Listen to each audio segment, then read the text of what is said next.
I'm Janice Stokes Nauman, and I've been working with dyslexic kids for a little bit over a year. And I've learned a lot about comprehension. And I wanted to give you some things about why this illustrated Aesop for Fables is really good for kids with dyslexia, but it's also good for other kids. And there's many, many reasons why. So I'm going to share that with you a little bit. One is, especially with dyslexic kids, the vocabulary. In order for them to understand what they're reading, they have to have the vocabulary. We have to expose them to lots and lots of vocabulary.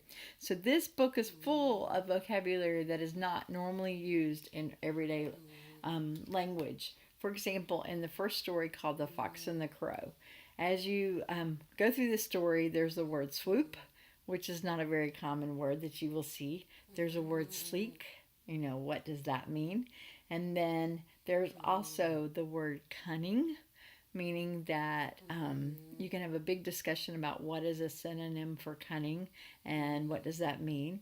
But a little bit about the story itself is the crow goes down and catches a piece of meat.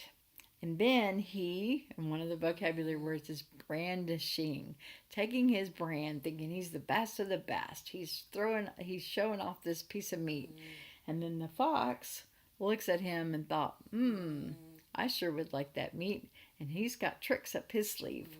And so we're going to talk about that in a little bit. But just that vocabulary itself. And they're also talking about in the story, it's black as midnight. The analogies are just amazing in this story, and the more you can expose kids to that language, the better. But as you go through the story, one of the things you want to talk about if you finish reading the story is who is in the story, the fox and the crow. And then where it happened, it probably happened outside in the woods.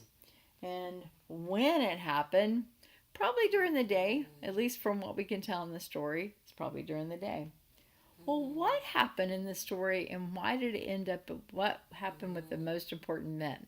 Well, what happened is, like I said, the crow was saying, "Oh, I'm the best of the best. I've got this meat, and just look at me, look at me." And the fox had some tricks up his sleeve, and he decided that if he could trick him and make him start thinking that he's the best of the best, and in the very end of the story, he says that the crow must be a good singer.